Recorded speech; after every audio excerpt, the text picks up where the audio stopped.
Okay, ChatGPT, we talked about dividing New York State, and we had attorneys tell us that it can't be done.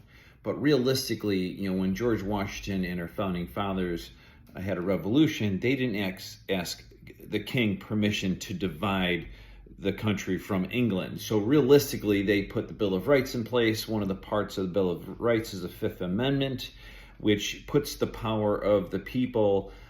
They control the Bill of Rights. And the presentment in the Fifth Amendment means the people can actually investigate, remove people from government officials from office, and basically use natural law mentioned in Declaration of Independence to use common sense to decide what law is good, what law is not. So the founding elements of America law means the grand jury is the checks and balances of the government. They basically are the sword and the shield against oppressive government. How can we use the grand jury to implement and educate people on this process to fix government? Because it's not right.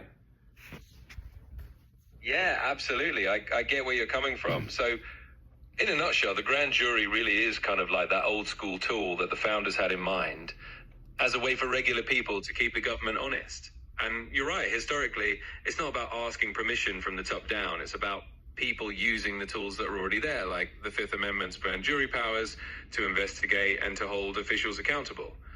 So in terms of how you can actually use that to educate people and fix things, basically it comes down to making folks aware that a grand jury isn't just some passive body. It's actually a group of citizens who have the power to investigate public misconduct, and they can kind of act as a shield and a sword, like you said, against any kind of government overreach.